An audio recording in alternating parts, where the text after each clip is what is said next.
भूपेश बघेल पर ईडी की कार्रवाई को लेकर कांग्रेस कार्यकर्ताओं में बेहद आक्रोश है। बलौदाबाजार में प्रवर्तन निदेशालय यानी ईडी की कार्रवाई के खिलाफ कांग्रेस ने जोरदार प्रदर्शन किया है। 19 जुलाई को अंबेडकर चौक पर जिला कांग्रेस अध्यक्ष सुमित्रा घृतलहरे की अगुवाई में कार्यकर्ताओं ने ईडी का पुतला दहन किया है और केंद्र और राज्य सरकार की भाजपा सरकार पर तीखा आरोप लगाया। बता दें कि उन्होंने कहा कि भूपेश बघेल और उनके परिवार को झूठे मामलों में फंसाया गया है और ईडी राजनीतिक इस्तेमाल कर रही है। प्रदर्शनकारियों ने भाजपा सरकार के गलत तरीके से नारे लगाए हैं और उन्होंने कहा है कि ईडी सीबीआई का दुरुपयोग बंद करो। ऐसे नारे लगाते हुए ये भी कहा कि लोकतंत्र पर सीधा हमला है। कांग्रेस ने ऐलान किया है कि वो सरकार की दमनदारी नीतियों के खिलाफ सड़क से संसद तक संघर्ष जारी रखेगी। विरोध से जिले के पदाधिकारी, इसमें पूर्व विधायक और पार्षद, साथ ही युवा कांग्रेस और महिला कांग्रेस कार्यकर्ता भी शामिल हुए।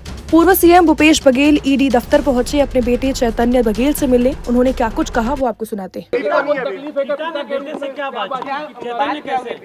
बढ़िया है। मैं तो उसको यही बोला कि आज तुम्हारे दादाजी जिंदा रहते तो ज़्यादा खुश होते, क्योंकि जिंदगी भर उन्होंने अन्याय के खिलाफ अपने बातों को रखे और जेल की यात्राएं की।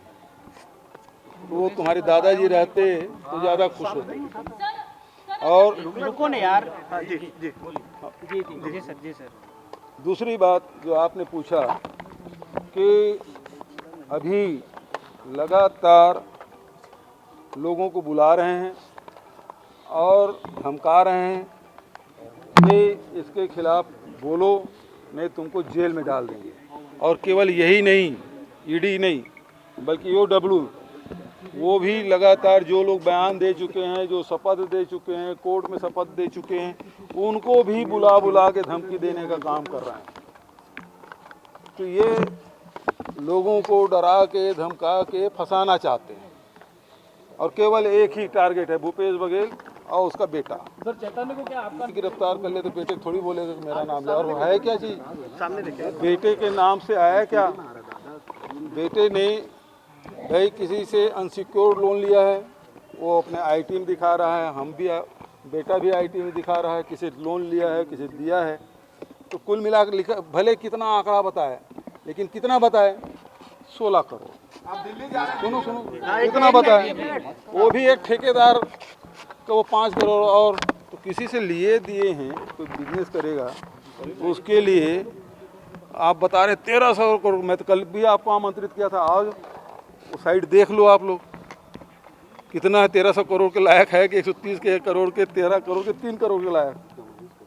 ये केवल बदनाम करने की कोशिश इनकी यही रहती है। मैं तो कल भी बोला कि यदि 10 तारीख को मैं मीडिया को नहीं बताया था कि 33 लाख रुपया घर से जब्त किया है, ये तो नोट गिनने की मशीन लाए थे, बता देते हैं करोड़ों अरबों रुपया मिला करके। ये इसी प्रकार के कहानी गढ़ते हैं, क्योंकि ये 2100 करोड़ बोले ईडी लिकर में, फिर उसके बाद OW 3200 करोड़, और अभी सुना हूँ किसी कोर्ट में या न्यायालय में ये लोग बताएं कि 4000 करोड़ का है। वो रोज हनुमान की पूंछ की तरफ बढ़ रहा है। तो ये स्थिति इनकी है। आज आप दिल्ली जा रहे हैं से दूसरे दिन आधा घंटे की मुलाकात की अनुमति मिली है, तो मैं अपने बेटे चैतन्य बघेल से मिलने आया और मामला कुछ भी नहीं है। आरोप लगाए हैं उसमें कोई दम नहीं है और 10 मार्च को ये लोग रेड किए थे और बिना सम्मन के सीधा गिरफ्तार करके लाए हैं। ये सीधी सी बात यह है कि जिस प्रकार से कांग्रेस पार्टी ने अडानी के खिलाफ लड़ाई शुरुआत की कमनार के मामले में, और विधानसभा में जिस प्रकार से स्थगन प्रस्ताव लाया गया था, उसमें ये दबाने की कोशिश कि कोई भी अडानी के खिलाफ कोई आंदोलन करेगा, कोई आवाज़ उठाएगा तो उसे न दिखाने देंगे न छपने देंगे, और कोई भी आवाज़ उठाए तो फिर जिस प्रकार से भूपेश बघेल के बेटे को गिरफ्तार किया गया वैसी हर्ष सबका होगा, ये संदेश देने की कोशिश। लेकिन कांग्रेस जन तो कांग्रेस जन है, वो अंग्रेज़ों से नहीं डरे, उनको उखाड़ फेंके। मुंह में जा रहा है। तो अडानी फिर क्या चीज़ है? वो ईस्ट इंडिया कंपनी थी, उसके द्वारा एक कब्जा किया गया था। ये गुजरात की कंपनी है और पूरा छत्तीसगढ़ लूटना चाहते हैं। आपकी नज़र में सब कुछ है।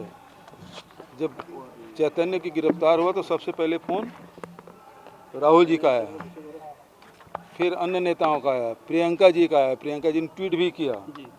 तो सब लोगों ने सबके नज़र में है। और ईडी की लड़ाई की पहली बार थोड़ी लड़ रहे हैं, दिल्ली में भी लड़े, सब जगह लड़े। अब तो ये निर्णायक लड़ाई अडानी के खिलाफ हम लोग लड़ेंगे। Thank you sir.